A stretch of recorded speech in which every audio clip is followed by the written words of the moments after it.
continue to be seated as we begin the third session of the Shaping Young Minds program with Mr. Aditya Ghosh, business leader and co-founder Akasa Air as the speaker, and Mr. Dhruva Mukherjee, former President, Calcutta Management Association and Chief Executive Officer, ABP Private Limited, as the session chair.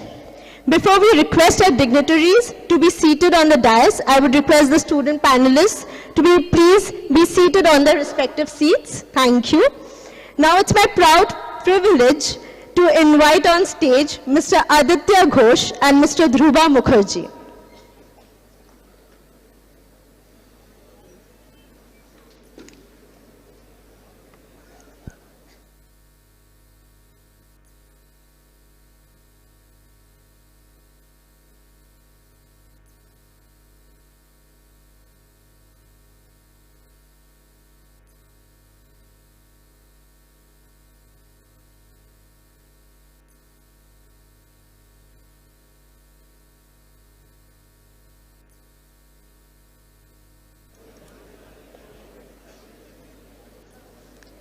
Before I hand over the proceedings to Mr. Dhruva Mukherjee, few words about him.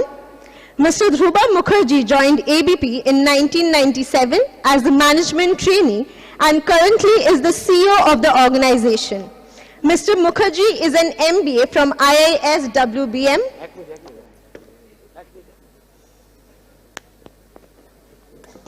Is also an alumnus of the London School of Economics and Political Science and Harvard Business School, from where he completed the Senior Executive Leadership Program. Mr. Dhruva Mukherjee is a former president of Calcutta Management Association. With these few words, I now hand over the proceedings to Mr. Dhruva Mukherjee and request him to introduce the speaker, Mr. Aditya Ghosh, and take the program forward. Thank you, sir.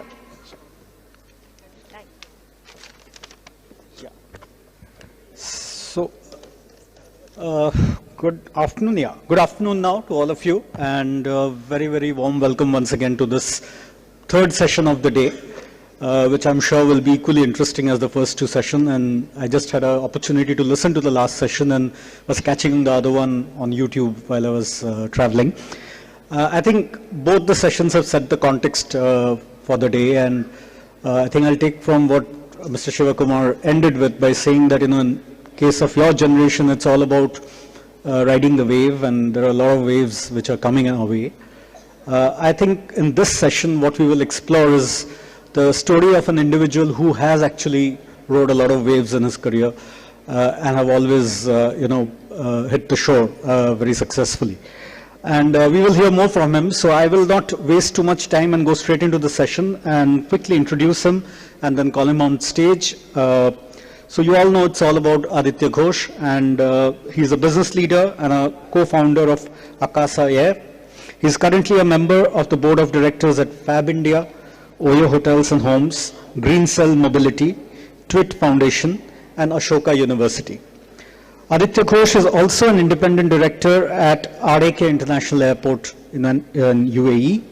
He is the chairperson of the Social Enterprise Central Body of SEWA and is a member of the CII National Committee and co-chairman of the CII National Committee on Skill Development and Livelihood. He is one of the founders of Ashoka University and a member of the Circle of Sponsors, where he heads the Service Excellence Committee. Formerly, he was the president and whole-time director of Indigo for 10 years. I think that's one persona which stays with all of us and all of you here. For 10 years, where he was instrumental in turning the airline into the largest and most profitable airline in India. Also, one of the fastest growing low-cost careers in the world. I think in its way, Indigo is a case study and a pride of India. Prior to becoming a board member at Oyo, he was also the CEO of Oyo Hotels and Homes, South Asia. Aditya is a World Economic Forum Young Global Leader and has been recognized as Fortune 40 under 40 globally, as well as Fortune India 40 under 40 3 years in a row. Aditya is a key supporter of the startup world and has invested in consumer-facing businesses through his investment arm Homage Ventures, and some of his investments have been in ventures like Blue Tokai, Wholesome Foods, GenePath Diagnostics, Credit Enable, Speakin, VSYNC, Juggernaut Publishers, Ladies Who Lead, EasyRes, and Kettle and UK. And I think the name that you would have probably been more familiar with is Chungi, which is the latest, I would say, Bengali cuisine restaurant which has opened up in London. And Aditya's has been partnering Anjan Chatterjee, also from Calcutta, of specialty restaurants to kind of get into that venture, and we'll probably hear about that more later. Interestingly, when you look at this profile, you would probably be thinking of a man with true blue management education and so on and so forth, but that's not the case with Aditya, and that's what makes his case very interesting. And I use the word case, saying pun unintended, because Aditya is originally a lawyer. He is a lawyer by training, and as we all also know, I am also very proud that he is a fellow alumni of the Harvard Business School, where he has successfully completed HBS's coveted and flagship Advanced Management Program, AIMP as it's more popularly known as. So that's Aditya Ghosh, and that's the biography you'll find, but we'll probably get to know more. This is the official biography you'll find, but in his talk and in his with his interaction today, we'll probably get to know more about the man behind that name. Whatever little I could, dig out, being a media guy, I've been doing my research, is two things I know, which, is very, very unique about him. And one is, he is very fond of a brand of sneakers called Onitsuka. It's a Japanese brand of sneakers and a real style statement of its own. So if you are into that, then he is the man to talk to. And if you ask him for a OTT series recommendation, I think the top one will be Suits, where one of his favorite characters is Harvey Specter. And I don't think I'll be wrong if I say that, in a way, Aditya is the Harvey Specter of airlines industry. And with that little introduction, I'll call on Aditya to come on stage and share his story, and then we'll open it up for interaction. Thank you so much. Thank you. All right. Good morning, everyone. I don't know about you, but it's beautiful weather outside, so I wish I was outside with all of us. But we'll try to make the most of the next 1 hour. What I've called this session today is a winding flight path. Because like Dhruva was saying, there is nothing that has happened in my career which, somebody could have scripted in the beginning, and there is no linear path to all of it. But I've just definitely enjoyed what I've been doing, and I continue to enjoy what I'm doing right now. So hopefully, if anything, if you're confused, the good news is, so am I. The only right that I have today versus when I was a kid, much like in your shoes, in those days it used to be that people used to say I'm distracted. Now we say we are diversified. So if you're diversified in your thought, that's perfectly all right. The other good news is that for all of us, just by accident of fate, nothing to do with anything that any one of us did, we seem to be in the right time in the right country, and the opportunity is really staring at us.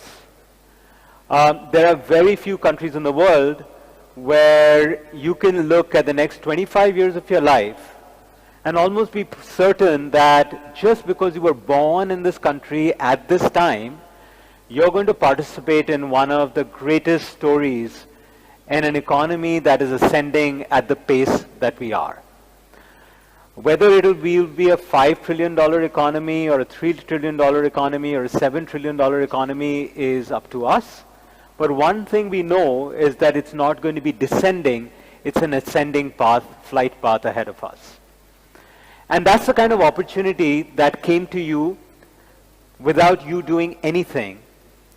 But that also is a deep reminder that that opportunity will knock only once, and literally just once in your lifetime.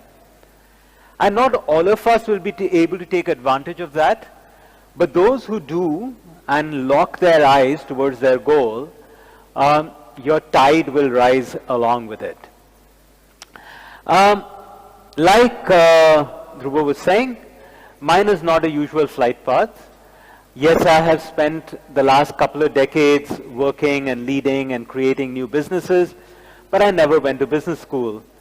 When I first became the president and the leader of Indigo, the airline that most of you are familiar with, we had already had 2 years of losses. We had never made money.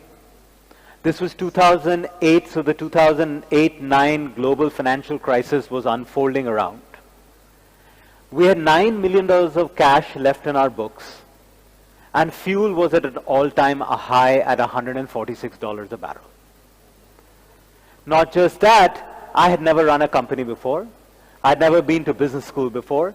I'd never had a business role in my life before, and I was only 33 years old. Not that that is what is the end goal that you should be aiming towards, but it just sets the context. And over the next half an hour when we will talk, keep thinking of adversities in your life, keep thinking of circumstances that are not quite the usual, and stop feeling sorry for yourself. Start thinking of how many adversities other people around you, even within this hall, have gone through and overcome, and what can you do and what are your strengths that you can play so that one day you could be standing at this stage and speaking to colleagues like yourselves. The first part of it is to accept that change is inevitable, to accept that it is going to be hard, and to accept that it's actually going to happen to each one of you. If you made a plan, trust me, it will change. If you set a goal for yourself, trust me, it will change. If you have a dream in your eyes today, trust me, it will change. And if you're counting on the help of others, trust me, that will change too. But if you go in with that mindset, saying this is going to happen to me, you're going to be better prepared for each time that that flight path takes a diversion from what your original goal was. I always ask every individual, every business leader, every manager to ask themselves, what is our one big objective? Why did you come to work? When we are starting businesses, that's the first question we ask ourselves too. When we were starting Akasa in the middle of the pandemic, when people could not step out of their doorstep to their lift lobby, and we were thinking of starting this brand new airline in India, we asked ourselves the same question. What is our one big objective? Our one big objective was not to create the world's fastest growing airline or the most profitable airline. It had nothing to do with airlines, by the way. Our one big objective was and is and will remain to prove that low cost has nothing to do with low quality. It was the same with Indigo as well. If you now look back at that journey, or if you look around and see the journey of Akasa unfold in front of you, it's actually constantly trying to prove this equation that low cost has nothing to do with low quality. You can create a ferociously low cost structure and yet churn out a very, very high quality product. It's a myth to say that you need large amounts of capital, you need infinite amounts of capital to turn a very successful business. Anybody takes a guess on which is the most premium smartphone in the world? Anybody? Apple, okay. Which is the smartphone in the world which has the lowest cost of production? If you're thinking Xiaomi, Samsung, M3, Micromax, you're all wrong. You're all wrong. The company with the lowest cost of production of the smartphone is also Apple. There are businesses all around us that are creating amazingly cost-conscious structures, and creating amazingly, high quality products. Akasa is the same, by the way. I told you our one big objective was not to create the world's fastest growing airline. Akasa today is the world's fastest growing startup airline in global aviation history. Right here, in front of your eyes. The next question that we often ask ourselves is, what do customers want? You figured out you're in the right country. You figured out that you want to be in this business. And you want to create, and you've even figured out what your one big objective is. And the next question that we often ask ourselves is, what do customers want? That is one of the most stupid questions that you can ever ask yourself. I don't know about you, but I can tell you a little secret of the business of life and life of business. Customers want a lot of things, they just don't want to pay for it. So the real question to ask is, what will my customers pay for? People ask me all the time, in 2005, Aditya, how did you know that on time is what's going to make a difference?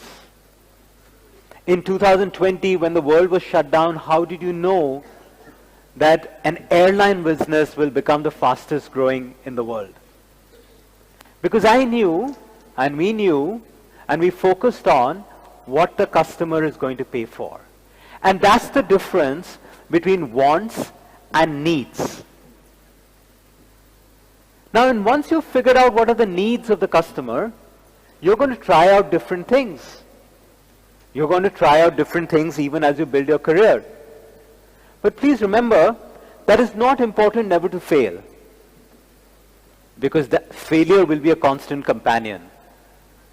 What sets leaders apart, what sets people who are successful apart, is that they stand up, dust themselves off, and start running all over again. Each time that you have a failure, chances are that the first thought that runs through your mind is, what will my parents say? And the next is, what will my friends say? And what will my classmates say? It's the most stupid waste of time. Because irrespective of whether your parents said, "Khub bhalo chale, kichu hobe na, next time," or your friends said, "Don't worry about it, yaar, nothing will happen," these are all irrelevant comments. If you focus on yourself and try to think of this as a journey, and try to focus and identify things that you could have done differently, chances are your next flight is going to be a little bit better than your first one. And that's where comes the spirit of standing up, dusting yourself off, and start running all over again. At the same time, like Michael Jordan, you have to remember that every shot you did not take is a shot missed. Michael Jordan was one of the greatest basketball players ever to have walked on planet Earth. And he had one of the poorest strike rates. So someone in an interview asked him about his poor strike rate. And he asked that journalist, "What do you want me to do? Wait till the ball is perfectly positioned, I'm under the hoop, and then I'm just going to dunk it in? Or I'm going to take the ball in my hand and I'm going to keep shooting at the hoop? And even if my strike rate is really bad, chances are that we'll win the game, because every shot that my opponent did not take was a shot missed." And while you're taking these different shots, it's also easy to be distracted. It's also easy to get lost into, what are the 50 different things I'm going to do? Anybody's been to a McDonald's? Yeah? Anybody's been to a McDonald's and asked for a pizza? You should wonder why. I'm sure over the years, there are many consultants who have walked into the McDonald's boardroom and said to the management team there, saying, "We have a problem. These families come into the restaurant and they have kids, and half the kids want burgers and half the kids want pizzas. And those who want burgers, we keep them, and those who want pizza go to someone else. They go to Pizza Hut. All we have to do, we've got a great brand, we've got great locations, we've got well-trained staff. all we have to do is put a pizza oven and we'll get 100% of the market share. But what amazing discipline that the board or the management team of McDonald's has, where they say, great idea, that's for Pizza Hut, we'll take a vada pav and turn it into a $92 billion market cap business. Right? That's the focus of discipline and knowing what not to do. Sachin Tendulkar burst into the world of cricket at the age of 15. And very soon he became one of the world's best batsmen. Sachin Tendulkar retires 25 years later, still the world's best batsman. He does not become the world's best captain. He does not become the world's best all-rounder. He does not become the world's best fielder or bowler. He figures out what his fortress is and he guards his entire fortress irrespective of who the opponent is and makes sure that he is the world's best batsman. In that, during his long career, he also called someone like Dhoni his captain. With 2 billion people watching live, he's okay and ready and comfortable to call somebody a captain who must have been in primary school when Sachin Tendulkar was already born one of the world's best batsmen. Think about how many times in life will you be comfortable to call someone much younger, less qualified, as your captain, as your boss, because you want to be the world's best at whatever you have chosen yourself to be. I was 43 years old when, after a decade, I left Indigo. And 4 months later, I joined as the CEO of OYO, taking it from 26 countries to 84 around the world. And my boss was Ritesh, who was 24 years old at that time. Ritesh wasn't even born when I had already started working as a lawyer. At the same time, I accepted his leadership as the founder, chairman, and CEO, global CEO of OYO, because he had that entrepreneurial spirit and the ability to understand how the hotels business works. Guard your fortress, but before that, pick the fortress that you think you're going to be the world's best at. A very dear friend of mine, a big supporter of AIMA, Rajiv Bajaj, who is the managing director and chairman of Bajaj Auto, many years ago said to me, Aditya, in business just as in life, it's important to know what not to do. That is going to be one of the biggest questions that you will face as you step out of these halls and step into your careers. As you patiently wait and build the skyscraper of skills that Shiv was talking about. And being able to choose which skyscraper to build and which house to walk away from. Because the grass is always going to look greener on the other side. Many years ago, I had the leadership team of a global company called Honeywell come and spend some time with me. They would come and spend every year, the global team would come and spend some time with me. And in one of these kind of sessions, one of them asked me, where do you see Indigo in a few years? Where do you want to be when you grow up, type of a question. And I immediately looked back and I said, I want us to be like Domino's Margarita Pizza. So they're like, what are you talking about? You're an airline, pizza, what's going on? And I said to them, true story, Domino's started in 1961 in the state of Michigan in the United States. And in the first year, they had 4 stores. And in that first year, out of those 4 stores, they sold 1,000 pizzas that year in 1961. Today, Domino's sells about 500 million pizzas a year. From 1,000 pizzas to 500 million pizzas. But the chances are that the taste of the margarita pizza and the 30-minute delivery still stays the same. Your customers do not care how many planes you have, how many pizzas you sell. They only care about the experience that they have. Don't ever let ego come in the way of wisdom. Be the best in what you choose to be. And don't try to chase yourself from being mediocre at everything else. You have to be boringly consistent.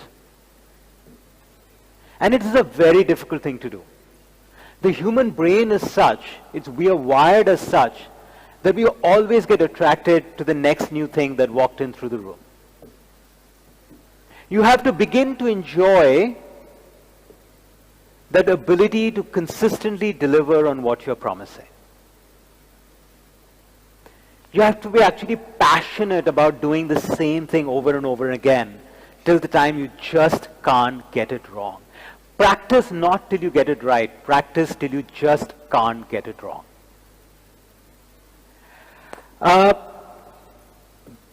And when you do that, you have to remember that you have to understand why you're doing what you're doing. Okay? How many of you go to a beauty salon or a barber shop? I know you're all naturally good looking, but on an off day, it's okay. You don't be shy. You can put your hand up. All right? How many of you go back to the same beauty salon or a barber shop? And possibly to the same person over and over again too. You can, if you tried, you can find a beauty salon closer to your house or closer to your school or college. You can find a place which is more luxurious. You can find a place that gives you a free magazine and a Coke. But you go back to the same person over and over again because after the haircut you want to come out looking like you and not like me. Trust and reliability are the biggest loyalty programs. If you want people to stick to you, if you want colleagues to stick to you, if you want customers to stick to you, focus on trust and reliability. Handing 2 shirts for 1 or 3 shirts for 1 or 4 coffees for 2 is not going to buy you loyalty. Just like that free Coke and that magazine did not buy the loyalty away from the beauty salon and the barber shop that you go to. So always try to understand the why behind the what. How many of you have ever flown Indigo or Akasa? Anybody has flown Indigo or Akasa? Oh, excellent, great.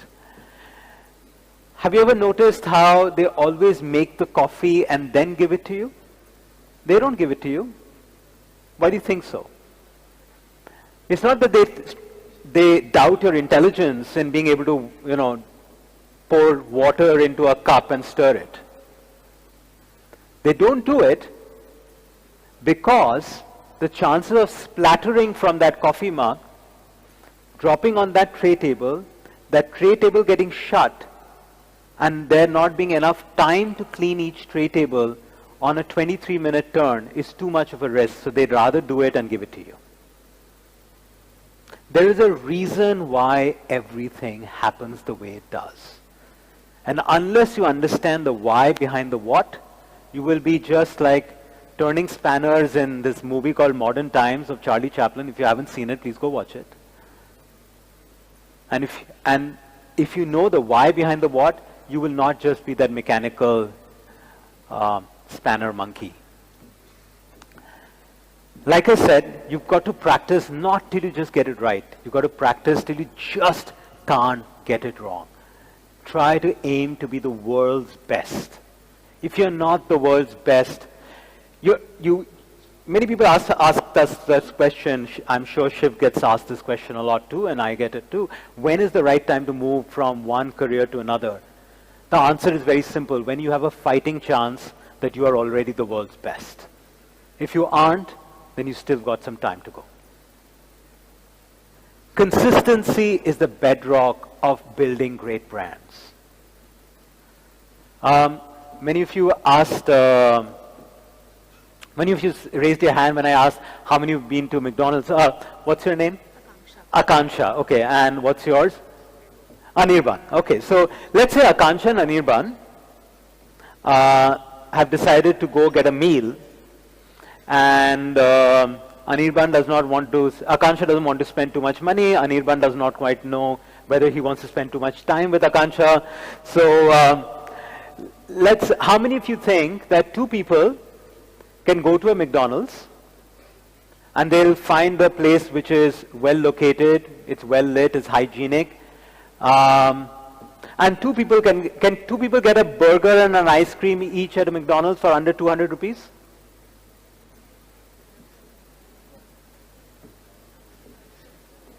Can two people go to a McDonald's and get 2 burgers and 2 ice creams under 200 rupees?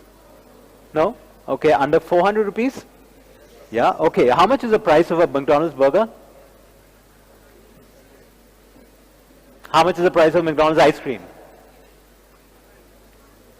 Without knowing the exact price of the ice cream or without knowing the exact price of the burger, we somehow felt that it can be done under 400 rupees.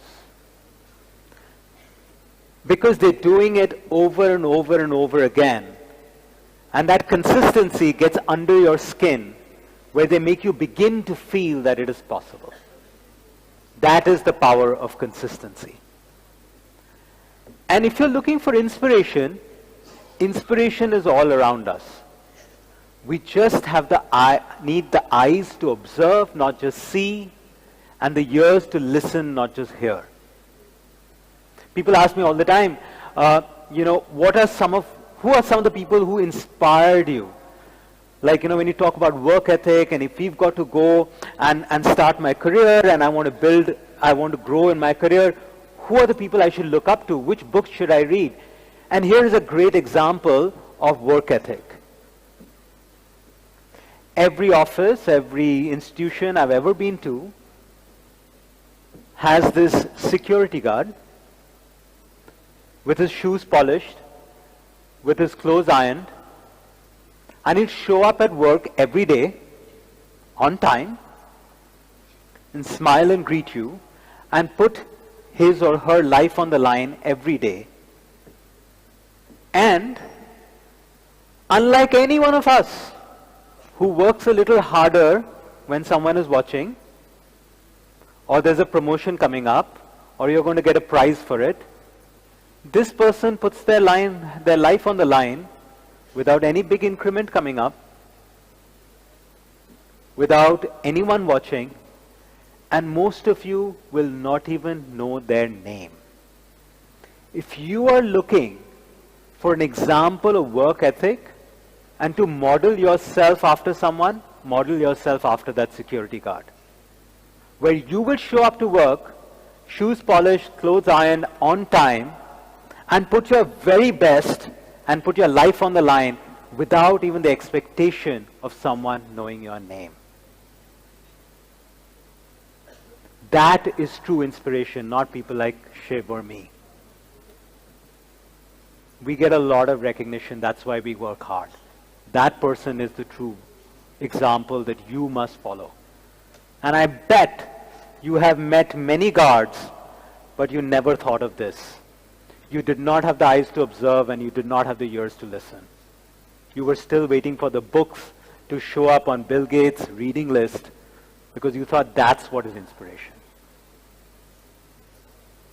The world is happening all around you. We just need to observe. And who is your competition? Your competition is not anybody sitting next to you. Your competition is who you were yesterday. Or in my case, who I was 20 years ago.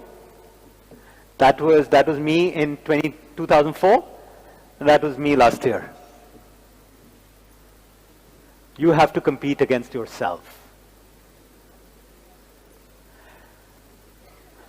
And remember, this is not about making money. And I'll say this again in a business school, this is not about making money. If you want to make money, you can rob a bank. It's about earning respect. The world is full of bad examples of people who are out there to just make money. I'll tell you today, as a somewhat successful business leader, there is something wrong in the world today if 26 people in this world own half the world's wealth.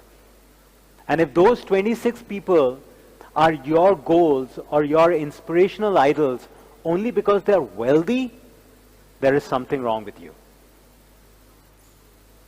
Look around you and find people who make a deep impact. And if one of those 26 people show up in that list, that's great too. But we cannot be here standing today, continue to build a world that becomes more and more inequitable.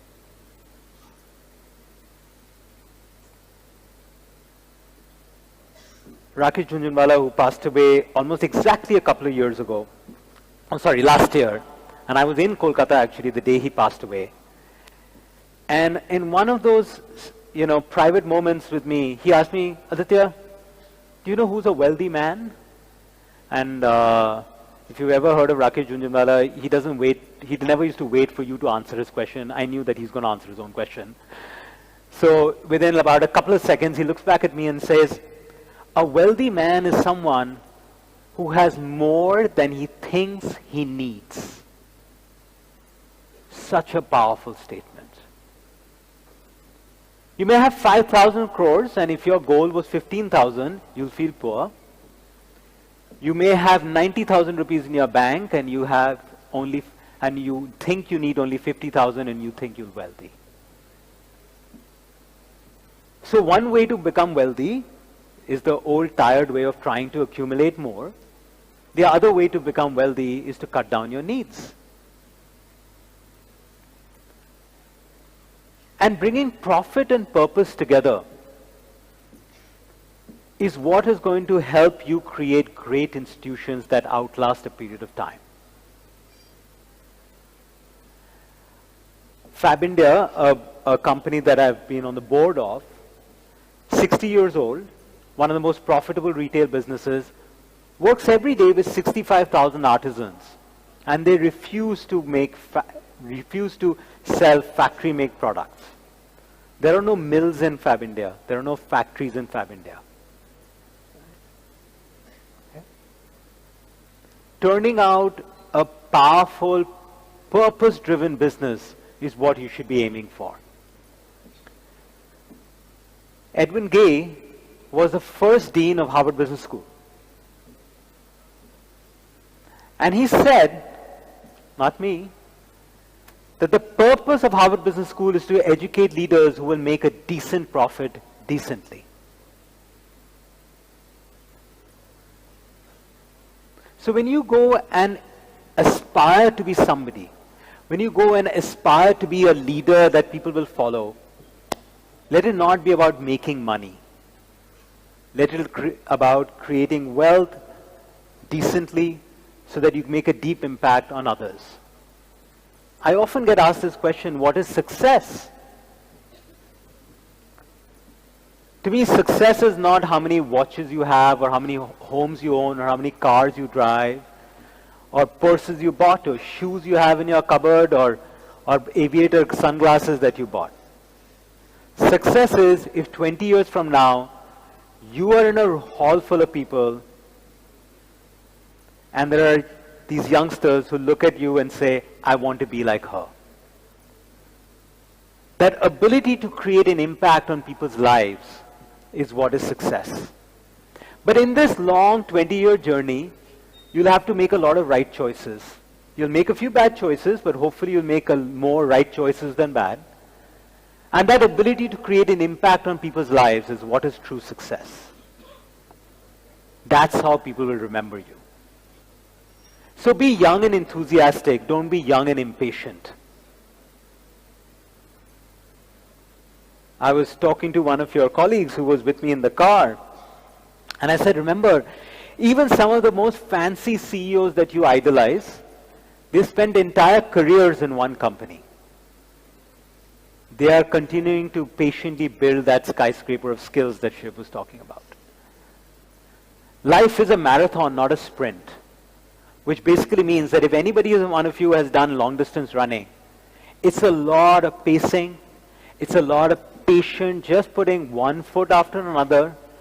It's a lot of not giving up. It's that tenacity to keep lasting out. And only once in a while you'll get that corner where you'll be able to pace up. So life is not a marathon. Life is a marathon, it's not a sprint. So combine that wisdom of age and the energy of youth. Go out there and seek wisdom. It'll be in your homes, it'll be with your grandparents, it'll be someone who's been around for a long period of time. And combine that with the energy of the youth that you have. But remember, life will always present you with only two risks. Those two risks are nothing to do with the country, the exchange rate, price of the fuel, weather, this, that, and the other.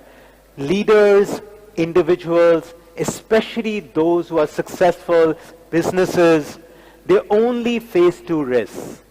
And those two risks are complacency and arrogance. 1983, Fortune 500 companies, compared with 2023 Fortune 500 companies, only 40 companies survive on that list of 500. The balance 460 either got complacent or got arrogant. You don't want to be one of those 460 who falls away from the list within your lifetime. And finally, don't be a prisoner of your past achievements. If you think that your previous mark sheet is going to be the determination for everything that you do in the future, you'll never be able to take the next step forward.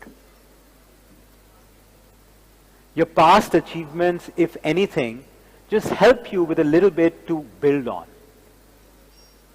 But whether you failed in your past exam or whether you succeeded, next morning the sun rises up all over again, it's time to start running all over again. So don't be a prisoner of your past achievements. This is a photograph of a very dear friend of mine, also happens to be a Bengali, Shantanu Moitra, one of the most successful music composers that this country has ever seen. And Shantanu, in the middle of the pandemic, decided that he's going to cycle down solo all the way from Gomukh to the Bay of Bengal. He set himself a goal, a music composer, Filmfare Award winner, National Award winner. He sets himself a goal in his mid-50s to become an athlete. And he's the only human being who has ever done it. And by the way, while doing that, he also creates music and releases an album. Don't be a prisoner of your past achievements. Just put your heart and soul into the work that has been given. My first job was 900 rupees a month. Okay? I never ever thought that I would be leading the world's largest airline IPO in history. But what I did do then, and I still do now, is try to pour my heart and soul in everything that you do. Be present in what you're doing. If you're playing football, be present in that. If you're writing an essay, be present in that. If you're stapling papers, be present in that.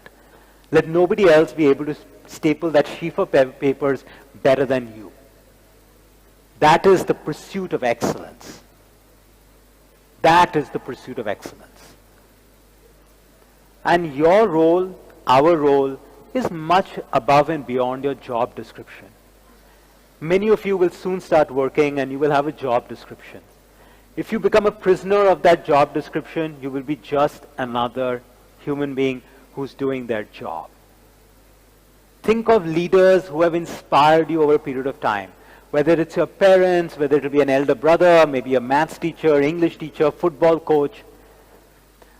Their job was to teach you football. Their job was to teach you math or English. The role that they played in your life was far above and beyond. Think of the role that you're going to play in someone else's life. The deep impact you're going to leave behind when you walk out of that room. So find your center, which gives you stability, and then stretch. And you can stretch your role to be whatever you want it to be.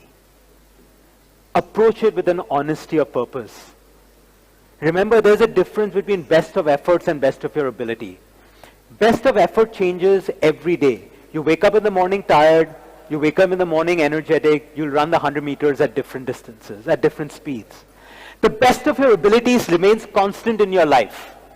The question is, if within this life, you are going to be able to realize the best of your ability. And your biggest auditor, just like the security guard we talked about, is not anybody else. It's the person staring back at you from the mirror. That person in the mirror will always know where you cheated. At the end of the day, when you look at yourself one final time in the mirror before going to bed, that person in the mirror will always know where you cheated.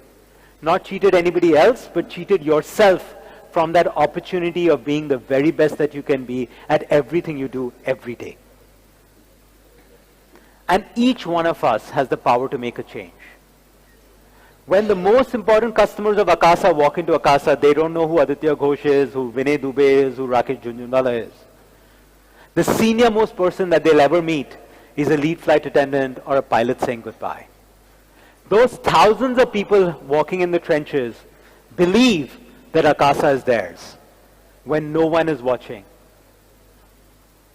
Many of you have never thought of it, but remember this, an airplane has no cameras on board. When those doors shut and the plane is flying at 40,000 feet up in the air, they are delivering that service, that consistency when no one is watching. Because their biggest auditor is the person staring back at them from the mirror. And you can do whatever you want it to be. It doesn't matter which gender you identify with. It doesn't matter which college you came from. It doesn't matter whether you went to an IIM or not. It doesn't matter which language you speak or not. You can be whatever you want to be. But it's not going to happen automatically. You're going to have to put in that hard work and make those right choices over a period of 20 years. And remember this, each one of us is chasing a dream. When you go to work, you're not going to think about Indigo or Akasa. If you are thinking about Indigo or Akasa going to sleep at night, you better get a life. You're thinking about a deeply personal dream that you have. Every day that you come into work, every day that you come into class, you're coming in because you're chasing a deeply personal dream of yours. Sending your parents on a holiday, buying a car for your parents, making sure they never have to work again, getting married to someone, learning how to play the guitar, acting in a movie, whatever it might be. And as long as you are chasing that deeply personal dream, the passion and motivation comes from within. That's where that honesty of purpose comes when no one is watching. So step out of your comfort zone. This is a ex-colleague of mine who started us off at the airports. Then she became a flight attendant. Today she's a major in the Indian Army. There are many winding flight paths all around us. You just have to have the ability to focus and create successes for yourself. So remember to ask yourself every day, what is your dream? What is that deeply personal dream that you are so passionate about chasing that that motivation will come from within? And like I said, be young and enthusiastic. Don't be young and impatient. Just keep chasing your dreams. Thank you very much.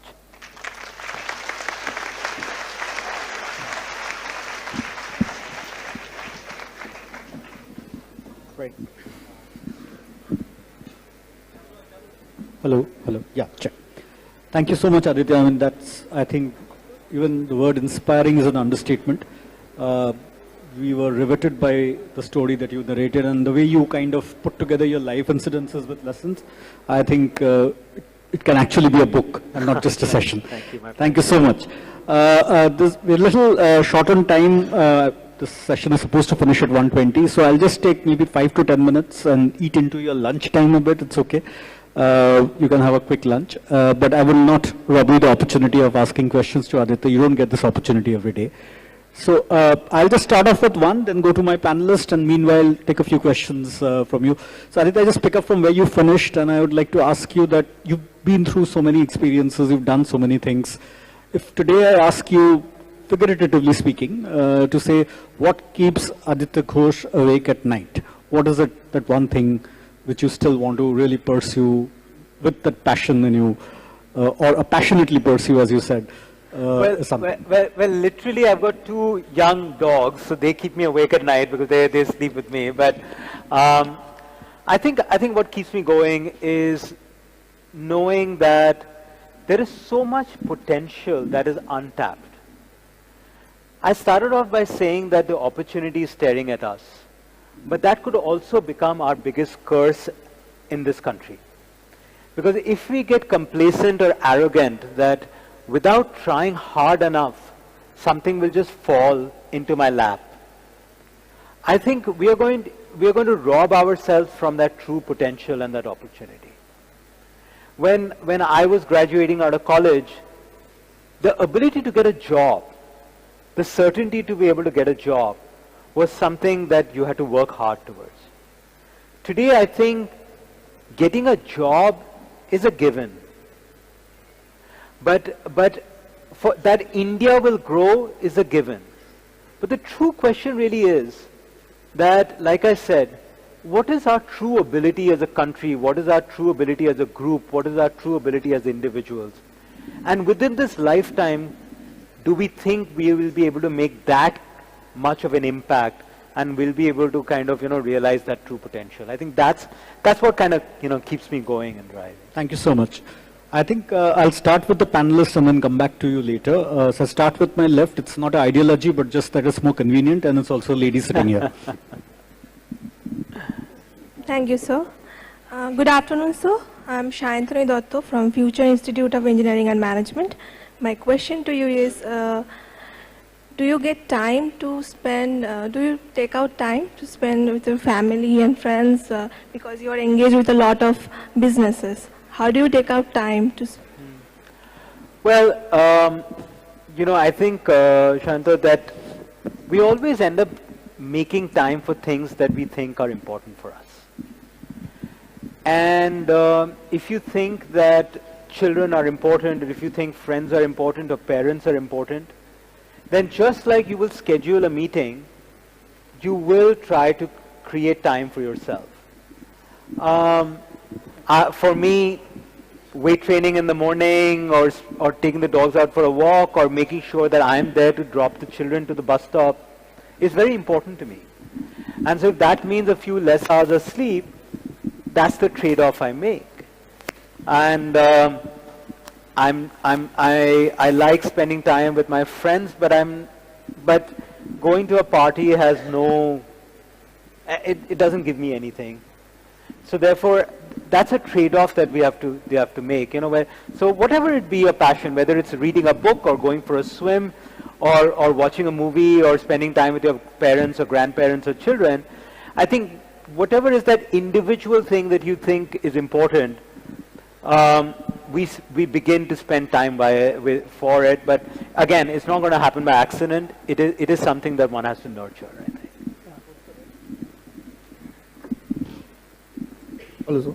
I'm Orko Prabodhe from SNU. My question is, as we are all youngsters, we all have a role model. Who was your role model as you were a youngster? Oh, well, I think parents, for sure. Because, just the integrity with which they led their life, the calmness and the softness with which they were able to guide, and their constant pursuit to both my brother and I. My younger brother himself is another World Economic Forum young global leader. He's an Aspen fellow and so on and so forth. He's a UN ambassador. But both of us were told that you have to be a good human being. I remember many years ago, I think I must have been 10 or 11 years old. I wasn't topping my class, but I never got a scolding as much as I did when one afternoon somebody rang the bell and I opened the door and they were looking for this person was looking for my mother, and I shut the door and I came back and told my mother that somebody is looking for you. And she came out of her room. She was napping. She came out of the room and she said, "Where is he?" I said, "He's outside the door." And she gave me a scolding of my life, which I still won't forget. how come you shut the door on someone's face? How come you didn't offer that person a glass of water? That defines what my parents were and what they thought was important. And therefore, I mean, truly, they have to be, as a child, which is what you asked me, definitely they were the role models. Yeah, yeah.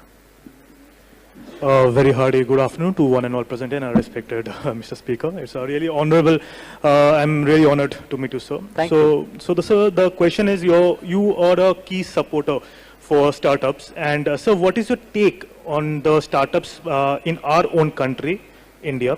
And so one advice for the people who are keen for this startup culture in our country.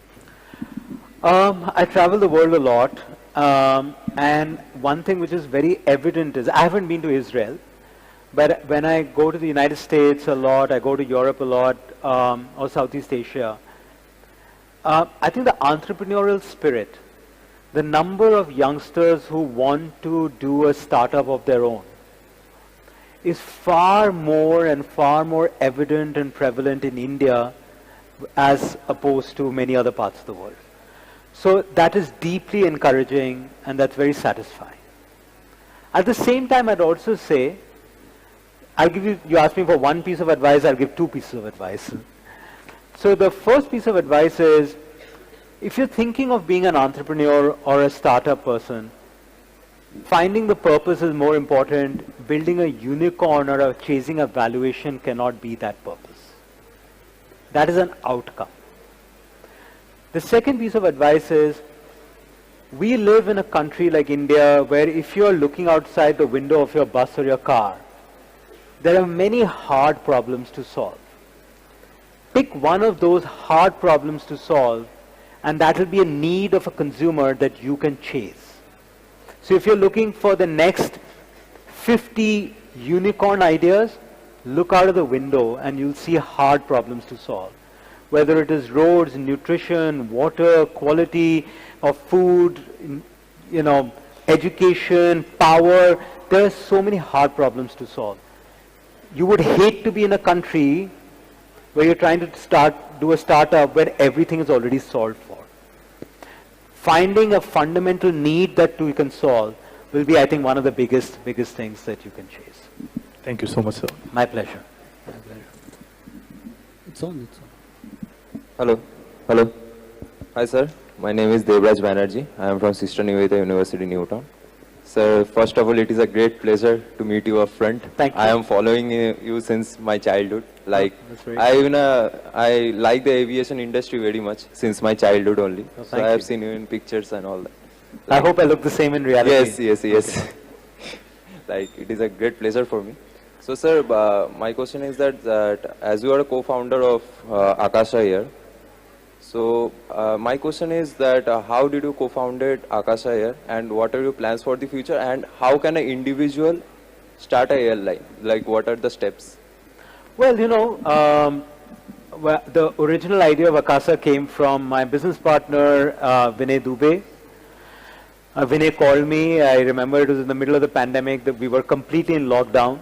We literally could not move out into our lift lobby, and he's like, Aditya, I've got this crazy idea. I'm thinking we should start an airline. And I was like, yeah, I think it's a great idea. And the reason for that is that, again, like I was telling your colleague, there is a fundamental need for people to travel. India is a very large country with very few airplanes. There's a huge demand-supply gap. So it seems like the right business to be in, of course, at the right cost structure. We, both of us, are also individuals. We don't come from some massive business families or anything of that sort. And so therefore, I think whether it is starting an airline or a hotel or a manufacturing plant, it's always individuals. But it's a question of being able to understand what the needs of the consumer is, who your consumer is, and what is a product that you can create that appeals to them and what they will pay for. If you just follow this formula, most of the times, I think you're on the right track. Yeah.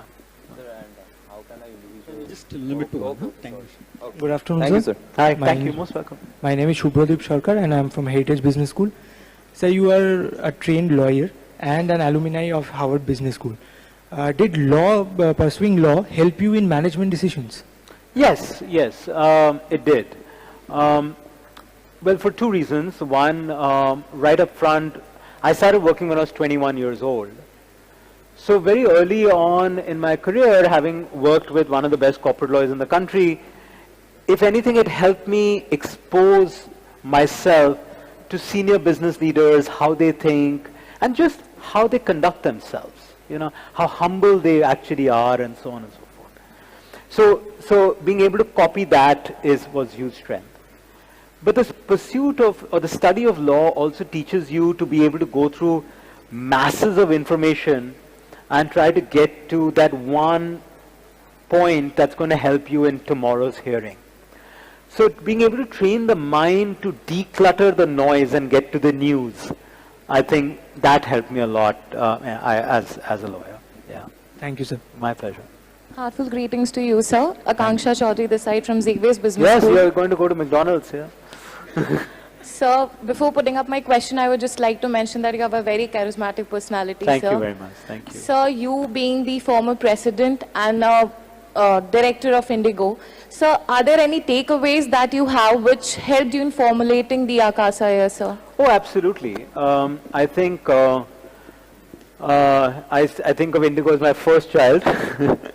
So I think the efficiency with which it runs even today, the ability to connect to consumers and customers from several different stratas of society, several parts of the country. So we've taken that and we've tried to do things which are better than that. So if it was on time was a wonderful thing in Indigo, today the most on-time airline in the country is Akasa. It has got a bigger seat pitch, it's got a most comfortable seat cushion, it has got in-seat power, it has got a more elaborate food menu, it has got sneakers and tunics as uniforms, so it has become more comfortable for employees to work there. Sustainability, all of the uniform of Akasa is made out of recycled marine plastic waste. The sole of the sneakers is recycled rubber. The packaging that we use is sustainable paper. The ink that we use is sustainable ink.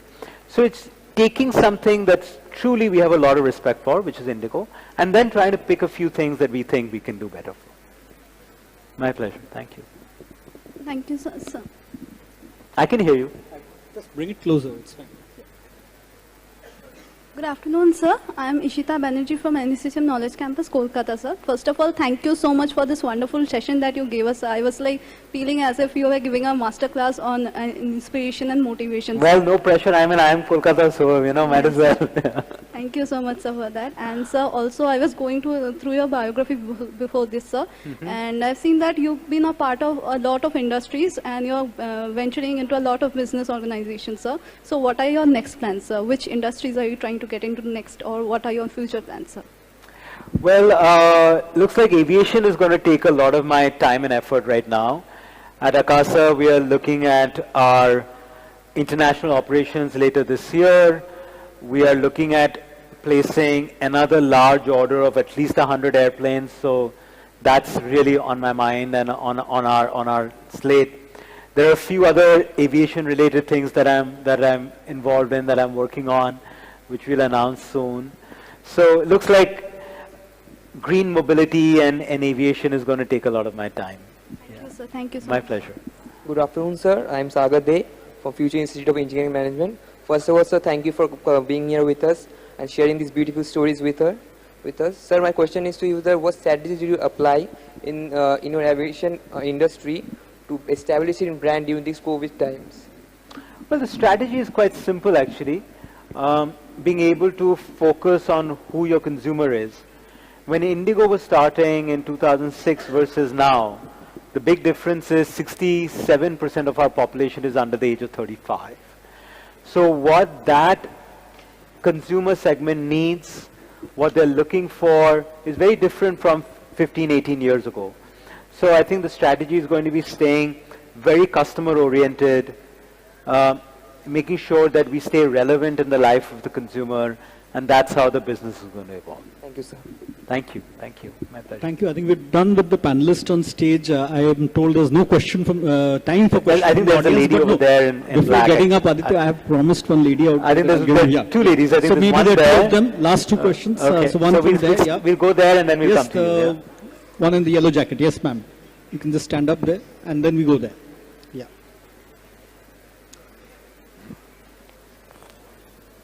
Good afternoon. Right. Keep it quick. Keep it brief. Huh? Yeah. Good afternoon, sir. My name is Shreya Agarwal and I'm from Heritage Business School. So my question to you is, we don't usually talk about emotional intelligence that is needed before entering the corporate world. So according to you, what are the dark parts of the corporate that we should be mentally prepared about and how? Okay. Shreya, let me listen to the other question also and then I'll probably answer together. Yeah? You want to go for it? Good afternoon, sir. I'm Anisha Chatterjee from Human Resource Department of IISWBM. So my question to you is, sir, since you have mentioned, and like we know that you have been into Indigo Airlines and now you're into Akasa Airlines. And also Chungi, the Bengali food restaurant. So that's Yes. very important. But two airline industries, right? So my question is, what is the different element that kept you to airline industry and what are the similarities it has with other domains, other industries, and like what is your perception regarding that? Thank you. Aditya, before you start, can I just add one more to Yeah, that? Because I wanted to ask you this question. That you have jumped from a manager to an entrepreneur. Yes. What was that leap of faith and how it happened? Maybe you can cover in part of this. Sure. Absolutely.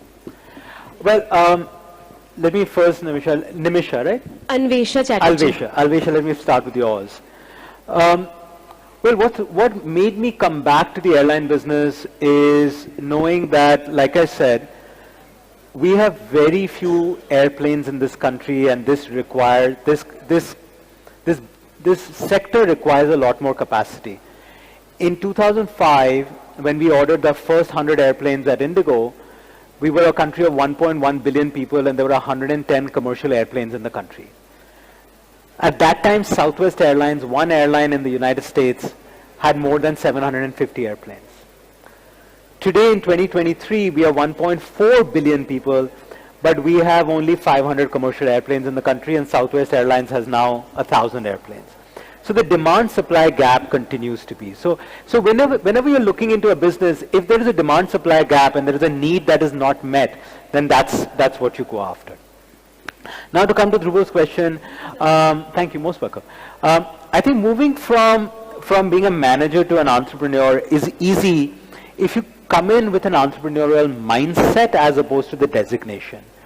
An entrepreneur is somebody who's willing to risk everything and is looking to create a solution or think differently for a problem that exists in front of everyone.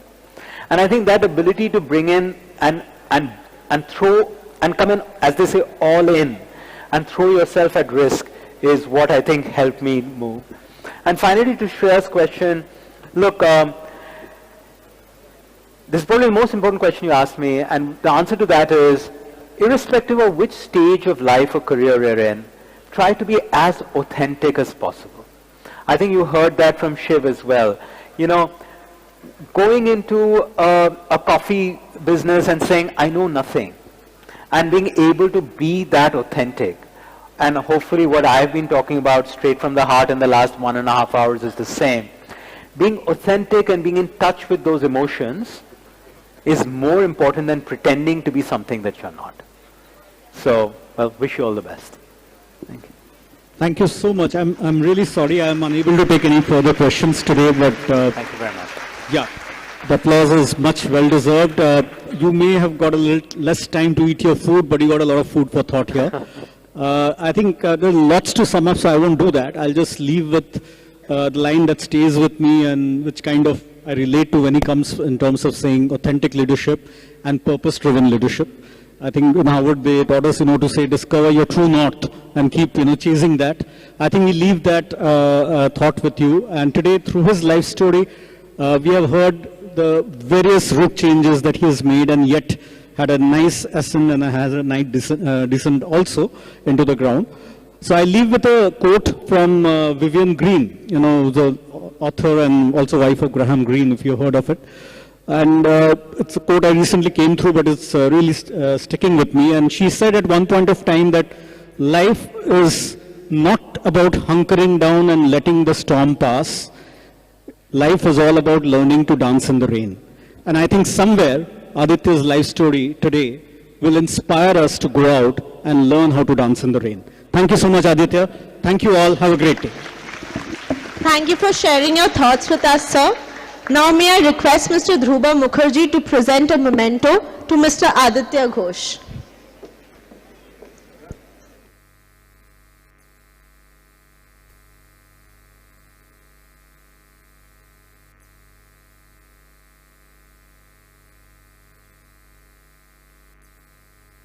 Sorry, I can't hear. Hello. Hello. So artist impression of Chungi as it was many, many years back, I think 1787. Couldn't be a more fitting gift for somebody who started a restaurant called Chungi in London. Thank you. I now request Shohini Gupta, Executive Committee Member, CMA, to present a memento to Mr. Dhruba Mukherjee for chairing the session.